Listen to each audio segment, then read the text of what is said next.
பாலியல் குற்றம்னு போட்டு எத்தனை வருஷமா தான் எதிர்ப்பீங்க? சரி, இப்ப வந்து நீதிமன்றம் விரைவுபடுத்த சொல்லியிருக்கு. நான் வந்து வெளியே வந்து பாக்குறேன், தம்பி இது மாதிரி சொல்றாரு, ஒட்டிட்டாங்க நீனா. அப்புறம் பிரஸ் மட்டும் தான் நின்னுட்டு இருந்தாங்க. சரி, தம்பியை தான் கிளிங்க தம்பி, இல்ல போலீஸ் போனோம், போலீஸ் போயிட்டாங்க அப்படின்னு சொன்னாரு. அதனால நான் கிளிக்க சொன்னேன். நான் தான் கிளிக்க சொன்னேன் அவரை.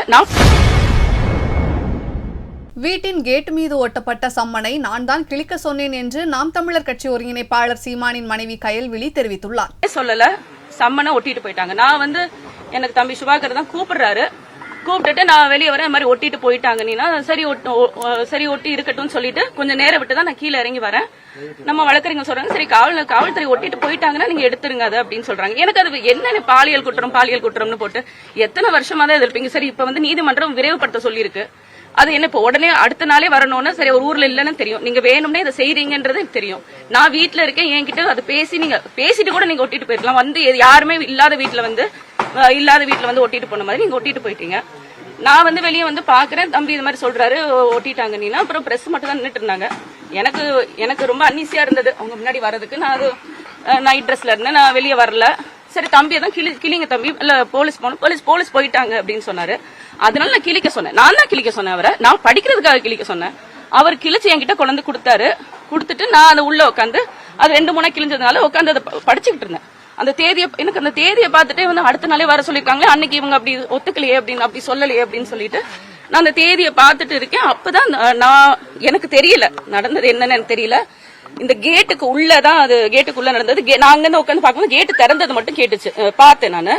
எடுத்த உடனே ஒரு பிரவீனோட சத்தம், என்ன நீ தள்ளுறியான்னு ஒரே சத்தம். எனக்கு நான் இது சுத்தமா நாங்க எதிர்பார்க்கல. சம்மன் கொடுத்தாங்க, நாங்க சம்மனை வந்து எடுத்து வச்சு நாங்க படிச்சுட்டு இருக்கோம், அவ்வளவுதான். நான் சுத்தமா அதை எதிர்பார்க்கல. அப்புறம் அங்கிட்டு தள்ளிட்டு போறாங்க, செய்யறாங்க. அப்புறம் நான் அண்ணன் இப்படி இழுத்துட்டு போகும்போது தான் நம்ம எப்படி சும்மா இருக்கிறது, நம்ம நாங்க எல்லாம் உங்களுக்கு தெரியும், நாங்க வந்து கட்சி ஒரு குடும்பம் மாதிரி நாங்க எல்லாரும் சேர்ந்து ஒன்னா பயணிக்கிறோம். எங்களை விட கூட இருக்கிறவங்க மேல கைய வச்சாதான் எங்களுக்கு இன்னும் கோவம் வரும்ன்றதும் நல்லா தெரியும். மென்டலி எங்களை டிஸ்டர்ப் பண்ணணும். அப்புறம் வந்துட்டு அவரை கூட்டு போறாங்க. நான் வெளியே வர்றேன். வெளியே வந்து பார்த்தா அவர் ஒரு ரிட்டையர்டு ஒரு எக்ஸ் சர்வீஸ்மேன் அவரை வந்து எப்படி ஒரு குப்பை மாதிரி நீங்க எல்லாரும் பார்த்துட்டு தான் இருந்தீங்க. அவர் எப்படி உள்ள தூக்கி போடுறாங்க. அவர் இங்க செக்யூரிட்டியா இருக்காரு, நம்மளுக்கு பாதுகாவலரா இருக்காரு. அவருக்கு கண் வச்சிருக்கிறதுக்கான லைசன்ஸ் வச்சிருக்காரு. அவரு அதை கையில எப்பவும் வச்சிருக்காரு, தன் பையில எப்பவும் வச்சிருக்காரு. அவர் அப்படி உள்ள தூக்கி போட்டு கொண்டு போறீங்க. நான் பாத்துட்டு நான் போறேன். எனக்கு முதல் என்ன நடந்ததுன்னு தெரியாது. நான் போய் அவர் பிரவீனை அணுகும் போது, இன்ஸ்பெக்டர் அணுகும் போது அவர் சொல்றாரு, பாருங்க என்ன நடந்தது, என்ன பண்ணிட்டாரு பாருங்கன்றாரு. அப்ப சட்ட கசங்கி இருக்கு, அது கொஞ்சம் கலைஞ்சிருக்கும். நான் அண்ணன் எதுவும் தள்ளிட்டாரு இல்ல வார்த்தை எதுவும் தப்பா பேசிட்டாரோன்ற ஒரு எண்ணத்துல தான் சரி சாரி சார் நீங்க விடுங்க சார், நான் இது அவங்க கைதளவுக்கு கொண்டு போவாங்க, ரிமாண்ட் பண்ணுவாங்க, நம்ம துளியை அந்த மாதிரி ஒரு சூழ்நிலையே இல்ல. ஆனா இவங்க வந்து அதை ஸ்கிரிப்ட் பண்ணிட்டாங்க. முதல்ல ஸ்கிரிப்ட் பண்ணி தான் வந்திருக்காங்கன்றது நல்லா தெரியுது. ஏன்னா வலசரவாக்கம் காவல்துறை அவங்க வந்து ஒட்டுனதோட கிளம்பிட்டாங்க. அவங்க உடனே கொஞ்ச நேரத்திலேயே நீலாங்கரை போலீஸ் இங்க உடனே வந்து அதை பாக்கணும்ன்ற என்ன தேவை இருந்ததுன்னு எனக்கு தெரியல. அப்படின்னா நாங்க எப்ப அதை கிழிச்சிருந்தாலும் உடனே கிளிக்காட்டியும் மாலையில கிழிச்சிருந்தாலும் நீங்க இந்த வேலையை பண்ணிருப்பீங்க. யாரு கிழிச்சதுன்னு சொல்லி வந்து கூட்டு போயிருப்பீங்க. அண்ணன் அமல்ராஜனை கிழிக்கவும் இல்ல, அவர் அங்க நின்னவரை அவர் தள்ளவும் இல்ல. ரொம்ப நன்றி மீடியாக்கு, உங்க இது சரியா கவர் பண்ணியிருந்தது. அவர் எதுவுமே பண்ணல. அவர் நிறுத்தி கதவு கேட்டை திறந்து கேட்கிறாரு. கேட்டதோட பிரவீன் தான் தள்ளிட்டே உள்ள வந்து அவரை வந்து கூடவே 2 போலீஸும் வரணும்ன்ற தேவை என்ன இருக்குன்னு எனக்கு தெரியல. வந்து அவர் அப்படி இழுத்துட்டு போய் கூட்டு போறாங்க. அப்பதான் நீங்க எல்லாரும் சாரி கேட்டாங்க. சாரி என்னங்க சாரி, எங்களுக்கு எங்க கல்யாணம் ஆனதுல இருந்து அவர் இந்த கைதாயிருவாருன்னு சொல்லிட்டு இருக்கு. நாங்க எல்லாத்துக்குமே துணிஞ்சுதான் இருக்கோம். நம்ம அண்ணன் ஏதோ பண்ணிட்டாரோன்னு தான் அவர்கிட்ட சாரி சார் நீங்க விடுங்க சார் அவரன்னு சொல்லி நான் கேக்குறேன். அவங்க கிட்ட போய் இப்ப நான் எனக்கு நல்லா தெரியுது பிரவீன் வந்து இதை வேணும்னே செஞ்சிருக்காருன்னு. இவங்க எல்லாருமே பிளான் பண்ணி எல்லாரும் சேர்ந்துதான் செஞ்சிருக்காங்க. முதலே முடிவெடுத்துட்டாங்க அவரை கைது பண்ணோம். நம்ம வீட்டுல இருக்கிறவங்க 2 பேரை கைது பண்ணி நம்மள மென்டலி டிஸ்டர்ப் பண்ணுன்றது அவங்களோட எண்ணம்ன்றது நம்மளுக்கு நல்லா புரியுது. அதுக்கப்புறம் கொஞ்ச நேரம் அப்புறம் எஸ்ஐ வந்தாரு. எஸ்ஐ பாலுன்ற ஒருத்தர் வந்து என்கிட்ட கேட்டா நான் தான் கிளிக்க சொன்னேன், நான் படிக்கணும்ன்றதுக்காக கிளிக்க சொன்னேன். வெளியே மீடியா இருந்தாங்க, எனக்கு அன்னீசியா அந்த வெளியே வரதுக்கு, அதனால நான் தான் தம்பியை கிளிக்க சொன்னேன். இல்ல நீங்க அதை சொல்லாதீங்க, நான் தான் கிளிக்க சொன்னேன். இதுல என்ன பயம் இருக்கு?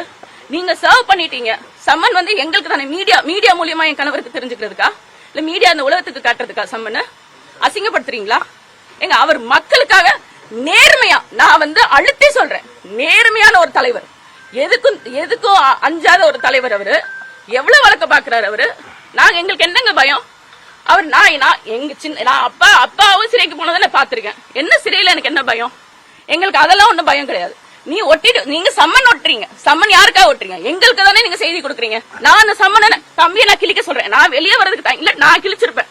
நான் பண்ண ஒரே தப்பு அவரை கிழிக்க சொன்னது. நான் வந்து அவரை வந்து கிழிக்க சொன்னேன். எடுத்துக்கொண்டு என்கிட்ட எடுக்க முடியல நீ சொன்னார். அதான் கிளிங்க தம்பி கிழிச்சு என்கிட்ட கொண்டு வாங்கன்னு சொன்னேன். நான் அதை உட்காந்து நான் அதை பாக்குறேன். அங்க பாத்துட்டு இருக்கும்போது இந்த இதெல்லாம் நடக்குது. அப்புறம் கொஞ்ச நேரத்துல இந்த எஸ்ஐ வரும்போது நான் அதை சொல்றேன். இல்ல நான் தான் சொன்னேன், நீங்க போங்க, நான் வல்சரவாக்கம் இன்ஸ்பெக்டர் கிட்ட நான் பேசிக்கிறேன்னு சொல்றேன். முடியாது, நீங்க வந்து அவரை அனுப்பலனா நாங்க போர்ஸ் இறக்குவோன்றாங்க. எங்க போர்ஸ் இறக்கி நீ எங்க தம்பியை கைது பண்ற அளவுக்கு அவர் என்ன பண்ணிட்டாரு அவரு. அதுக்கப்புறம் கொஞ்ச நேரம் அப்புறம் எஸ்ஐ வந்தாரு. எஸ்ஐ பாலுன்ற ஒருத்தர் வந்து என்கிட்ட கேட்டார். நான் சொன்னேன், நான் தான் கிழிக்க சொன்னேன், நான் படிக்கணும்ன்றதுக்காக கிழிக்க சொன்னேன். வெளியே மீடியா இருந்தாங்க, எனக்கு அன்னீசியா இருந்தது வெளியே வரதுக்கு, அதனால நான் தான் தம்பியை கிழிக்க சொன்னேன். இல்ல நீங்க அது சொல்லாதீங்க. செய்திகளை உள்ளது உள்ளபடி தெரிந்து கொள்ள ரெஃப்ளெக்ட் நியூஸை சப்ஸ்கிரைப் பண்ணுங்க.